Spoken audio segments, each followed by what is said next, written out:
We are grateful that President Stenger is presenting to us today. This is for the video that will go on Story Map, and to make it presentable, we've divided this into 3 separate videos, and they constitute the full presentation on GIS Day. So there are 3 parts here. The first one, President Stenger will talk about Binghamton University's role in JC's recovery and preparation for a new park. I will then talk to the second one, which discusses preparation for a new park in Johnson City, and especially the acquired properties that were demolished in 2021. These are steps on the creation of the early development of the park. And then finally, President Stenger will provide a summation. Wow. A lot of people came after I sat down. Apologize if you can't find the seats, but we'll do the best we can. The term recovery. I have to explain that term, first of all. From my personal perspective, I grew up about an hour north of here, not too far from Syracuse, New York. I left New York State in 1979, and I was gone for 27 years. And I came back to live in upstate New York, Buffalo at the time. And I said, what the hell happened while I was gone? And the number of jobs that have been lost, 1/3 of the manufacturing jobs have been lost in the state of New York. Factories abandoned, mostly because of offshoring of the manufacturing processes. But when I got to Binghamton, I said, I'm going to try to do something that can help them. It's going to take a long time. I don't think I can get it all done even while I'm president, but I'm going to do the best I can. So that's why we call this a recovery. And we've got some folks here who've lived here their whole lives and have seen what Johnson City was like 50 years ago, 60 years ago, and what it is today. And hopefully you get a chance, you can talk to Mayor Meany, who can tell you about it, what his perspective is, as he grew up on Broad Street, right in the center of the work that we're doing. So if you look at a map of Johnson City outlined by the red there, it's a pretty big square foot area. That's the square that we're talking about right now. That small square. It's about 35 feet. It extends from the pharmacy building to the Gannett building. When you search Johnson City in Google Maps, they always throw a picture there for you to give you a sense of where you are. This was the picture that came up when I searched. I'm sure that they rotate the picture, but this is the one that came up when I grabbed this picture for this talk. Broken down Victory Building on Lester Avenue, and garbage canisters outside of it, not even being filled with it. Didn't portray a great picture. Population in 2010 was 15,174. It's gone up about 100 people since then. We just looked at the 2020 census. It's gone up just a little bit, but it hasn't really changed much in population. If we look at that area that we're focused on, from the pharmacy building to the Gannett building, it's about 0.5, about half a mile as the crow flies between those two. It's about a 15-minute walk, 0.8-mile walk, but it's not a walk you would probably take. It's difficult because the Lester Ave has to cross over the railroad tracks, and there's a tunnel there that's not that easy to walk through. I've never made that walk. I'll bet one of our folks here has made that walk from one side of Johnson City downtown to the other. But right in the center is this Victory Building, the picture that I showed you before. That's going to be a key building in this project as we look at how we're going to build the recovery. If I zoom in a little bit on the area from the pharmacy building down the lower left-hand corner to the Victory Building, it's about a 7-minute walk from there to there. The Victory Building is not owned by the university. It's not owned by the university's foundation. It's owned by developer Matt Pauls. Matt also grew up in the Syracuse area. He's done 3 of these kinds of renovations before. The most recent one being just down the street, the Ansco Camera Factory on Main Street in Binghamton. He's going to turn that into apartments. single one-bedroom apartments.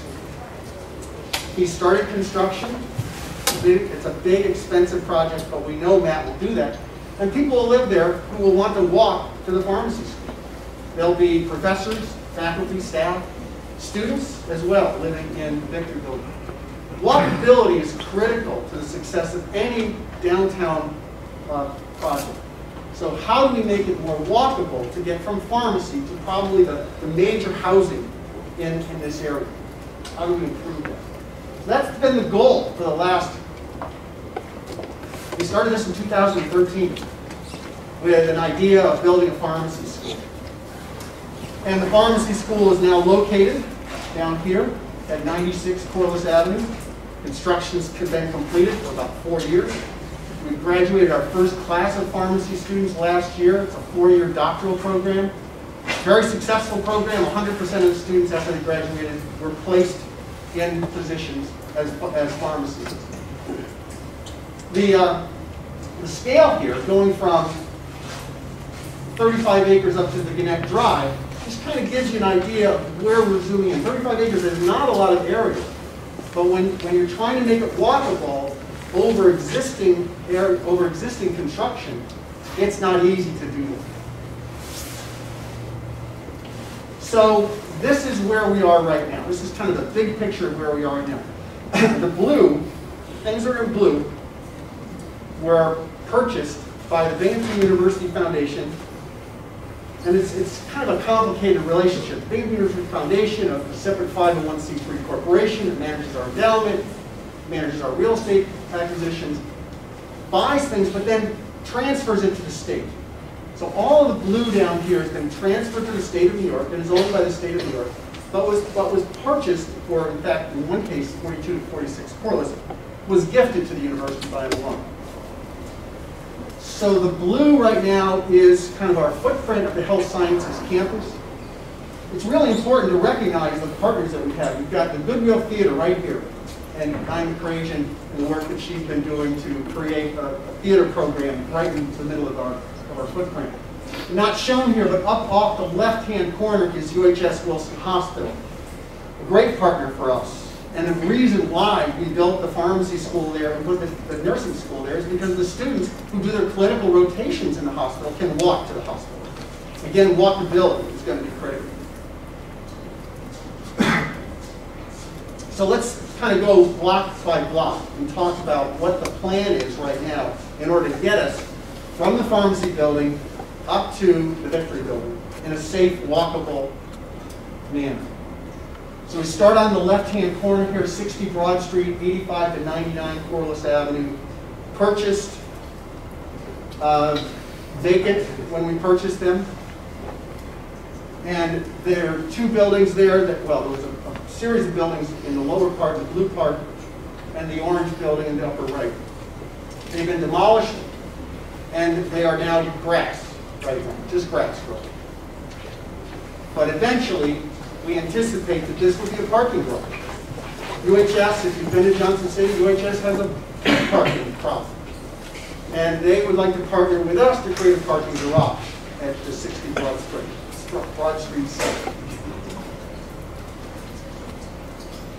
So that's kind of the usage that we're looking at there. And again, given your bearings, we're trying to go that way to the Victory Building. It's up in that direction. This is, I'm going to call this the park area. Talked about this a little bit. We're trying to purchase as many properties here to create a park, an outdoor place where students can sit, gather, eat lunch, meet with each other, but it's also on the path to the Victory Building. It's also critically on the path to Main Street. And Main Street, and I've got some business owners up in front here, Dave Whalen, who runs Binghamton Hots, who's building a new location in Johnson City, and Catherine and Tom Sheedy, who have a coffee shop on Main Street, Johnson City. They want our students to go down Main Street and to go into their coffee shop, go into their restaurant, and to populate Main Street. And if you get a chance to talk to one of them afterwards, it's great because they can remember when Johnson City Main Street, every single business was full and was active when Johnson City's Endicott Johnson factories were full with employees. So I'm going to just kind of focus in on a couple of areas. The orange properties are all purchased and owned by the foundation. And the south side of Lewis Street, there was a almost ending life restaurant here, a couple of houses, and they've been taken down, and we'll see some drone flights of these locations later. And that's the south side of Lewis Street. We're still talking to the owners of these houses. They haven't decided to sell to us, but that's okay. We think we have enough here in order to move. One part of it right here, I shouldn't really claim that this is ours. This is Johnson City's park right here in the corner of Corliss Avenue. And that is a small park right now. That has a great plan that they're going to redevelop that and add to the features in that park. And then our goal is to tie in our properties into this park. And then right across the street is the Goodwill Theater. And if you were over in Johnson City this past summer, they set up a tent in the parking lot, and they had their theater program in the tent outside because of COVID.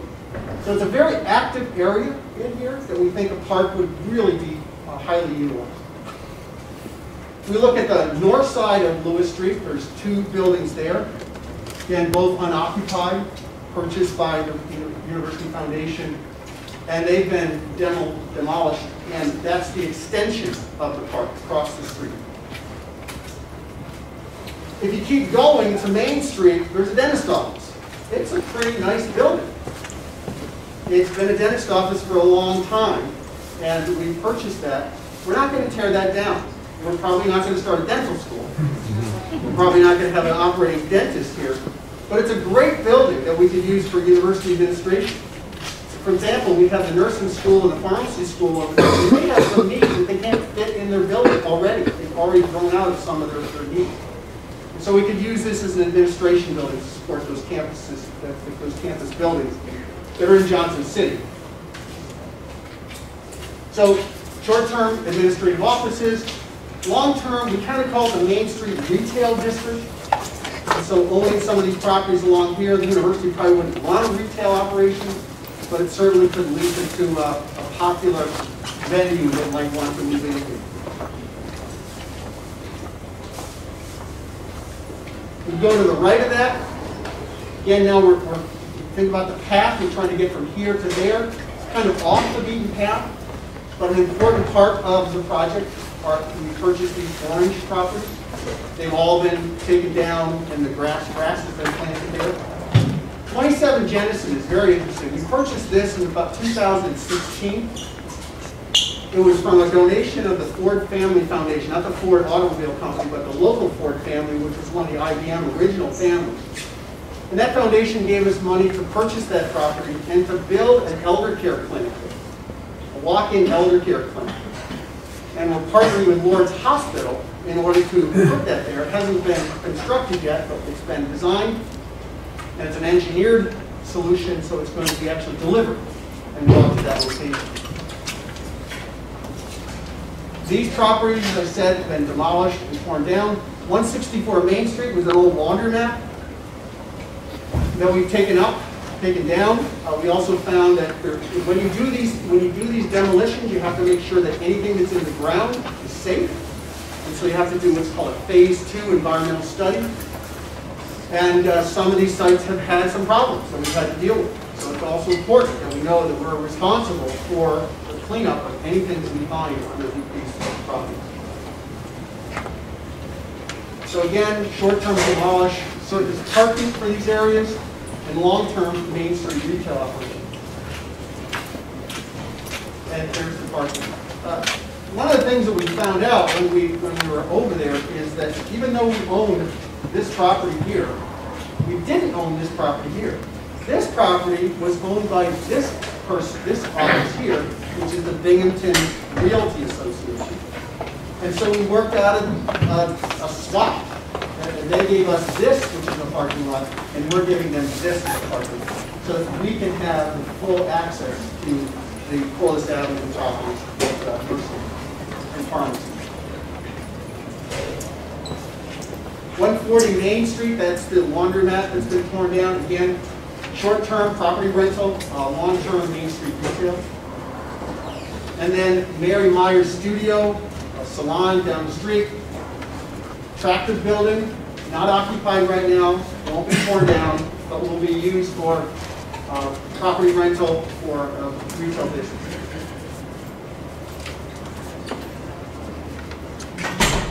The last piece that ties back into the health sciences area is the manufacturing site. And I don't know the full history of it, but some folks here do. We refer to it as the Osler building. It's a very unique constructed building. The outside is a glazed yellow brick. Stands out. I don't think you'll ever see a building like it. It's 3 stories tall. It was a manufacturing process. Made various things over the years. One of the things that made in there was blueprint paper. We've purchased that and we own it now, but we don't have a use for it yet. What our goal is to renovate it with a partner to create a biomanufacturing site. We put a pharmacy school over here. And a lot of our pharmacy faculty are developing therapies. And those therapies will need to be manufactured sooner or later. And the hope is, the goal is that this facility will be reserved for that, so that anything that is invented inside the Johnson City area would be manufactured inside Johnson City. But right now, we're just trying to keep it clean. We'll probably use some of it for parking and maintaining it as a placeholder for future parking. So we kind of go around the horn here. And I'm not an urban planner, but this is our urban plan. This is kind of where we're headed. I'd say we're about 80% of the way there. The park will be certainly the next big challenge that we have. But one of the things we did, and one of the things that was actually Professor Frazier did, was he held focus groups with students in nursing and pharmacy and talked to them. They did a survey, but they also had some focus groups. And they collected all the words that were said. And then all those words, as you know, you put them into a word map. And you see what you see. And these were answers to certain questions. It's not important what the questions are, but it's important what the answers will be. Shops, study, students. Welcome, sidewalks, benches. Crosswalks, area, sidewalks. Students, people, live, apartments, commercial. And the big one, biggest word in all of the collection was safety and walk and people. This is what the students wanted for us, to make sure that the safety, the lighting, the walkability was the highest priority.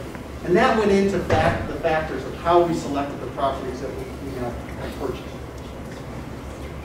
So the next step is, and this is an aerial view, the most recent aerial view of the pharmacy building and its parking lot, the nursing building and if you've been following the story, our nursing program, our nursing college is going to be a health sciences college as well, with physical therapy, occupational therapy, and speech and language pathology offered in it, all offered inside this 6-story building. And then the rest of the bright spots on this map are the properties that I just described. So with that, I'm going to throw this up as a little bit of a lead-in to a conversation that John Frazier will have.